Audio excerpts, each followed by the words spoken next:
Welcome to this week's Aiding Your Game. This is the third of our three-part series of religion in D&D. Today we're going to be talking about high-level play using religion in your D&D game.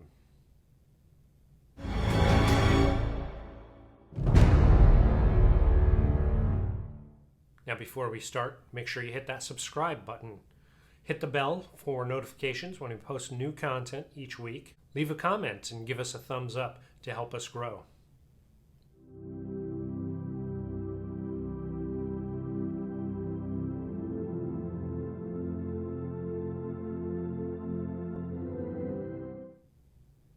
Mid and high-level characters can often be found navigating different planes in opportunities to continue adventuring and continue character development and growth of character personas.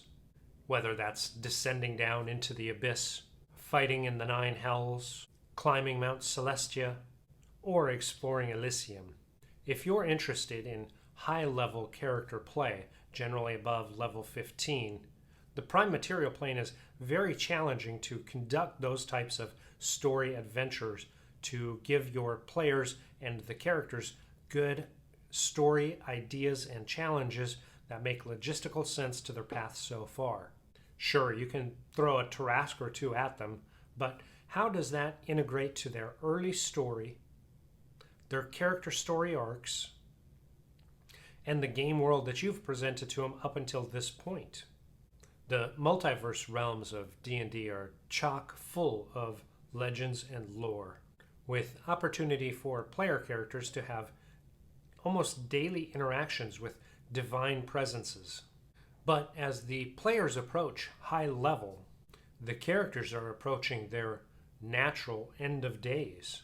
Sure, there's opportunities of immortality, and there's always possibilities of just ending on a note that they retire in happy endings. But what if the afterlife itself were the end notes of the ending of your campaign? Would the players be satisfied? For instance, if their chaotic evil edgelord, who became a murder hobo from session 1, had their final scene presented as them constantly in a state of agony and torture as a denzine of bone devils stripped the flesh from their bones before disassembling them, only to reassemble the next day to repeat it again, all to make Lovatar smile. Would they be happy with that conclusion? Providing a vision into the afterlife by a seer, a concerned demigod, or even a trio of ghosts visiting on a festive night.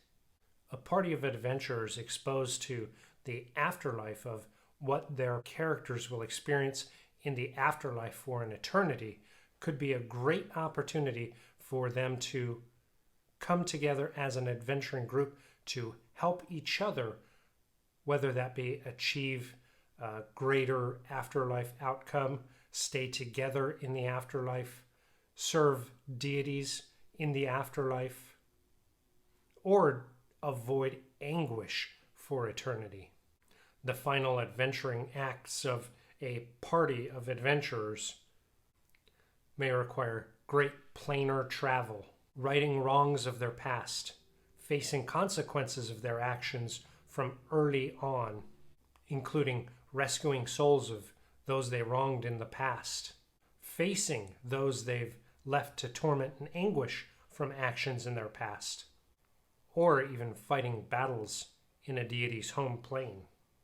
Avatars of deities, demigods, and devils provide an ample opportunity for high-level play, especially when based on other planes where the characters don't have advantages and the antagonists have hordes at their disposal. This can allow great encounters to challenge your characters not only for their combat prowess, but throughout a multitude of the skills they've honed over their adventuring life, with the highest of stakes and the most challenging foes they've faced yet. The only way to make this style of play impactful, important, and resonating with your players as well as the player characters is to start early on. Yeah, any player getting their character above level 15 should expect this type of play style and play environment, story tropes, and opportunities to face these legendary beings. But if you have early introductions of the larger picture in your campaign, tying in gods, devils, temples, beliefs, worship, followers, hordes, and the hierarchy of those opposing factions, and tie them in with your characters, with your setting, with your NPCs, and with your story arcs, the ability to have stakes set that mean something to your players and impact your players' characters are immense and carry a fantastic role-playing weight. Religion and religious tropes are often used in high-level play just because of the power of the PCs, finding opponents to challenge them and environments that are different and unique, and the CRs of the antagonists are often a better match for your players than anything they can find on the material plane. But without a solid foundation and having it mean something to the players, your players will really care about the stakes and the impact of their decisions and actions as much as they cared about dealing with rats in the sewers in a level 1 story. By introducing and investing religion into your campaign world early, consistently, and with fun yet serious gravity, this high-level play takes on new meaning for the characters, your story, and the players. Religion in Dungeons & Dragons doesn't have to equate to real-life religious experiences or affiliations.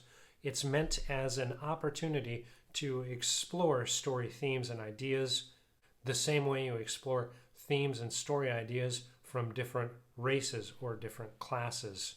It's an opportunity for you to bring a more immersive world to life through your role-playing and storytelling with your friends and family.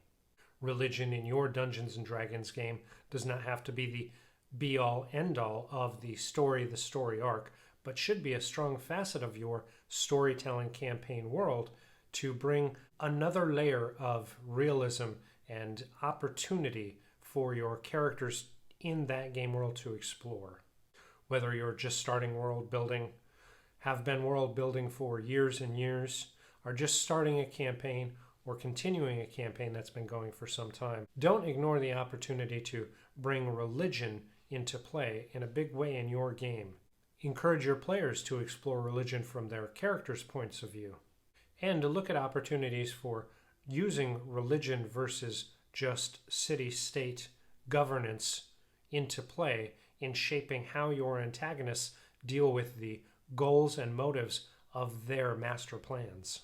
Religion in D&D can offer you a great opportunity to explore tropes that, again, your players will not have had as much exposure to, and explore opportunities to look at diverse locations, rituals, embellished architecture, planar opportunities, and exploring that ever-present question of morality.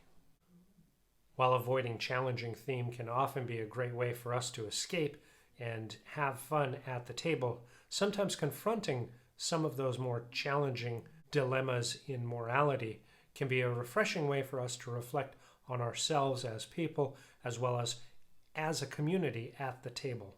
And with fun, opportune times to bring in religious ceremonies, celebrations, and quirky personalities, it's a great way for NPCs to provide a lot of that grunt work and making your player's world breathe a little more life into their otherwise smash and grab existence.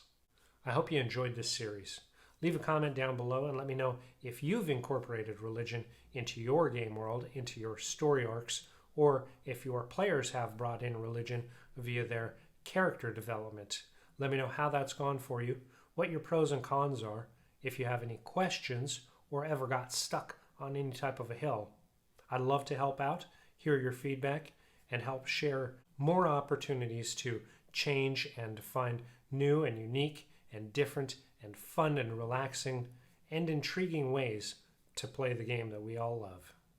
And whether or not you've introduced religion into your campaigns, please let us know. Where will your adventures take you? Thanks for watching our video. We hope you enjoyed it, hope it was enlightening and informative. Here's another video we think you may enjoy. Make sure you hit the subscribe button to help us grow. Remember, we launch new videos every week to try to help you answer the question of where will your adventures take you?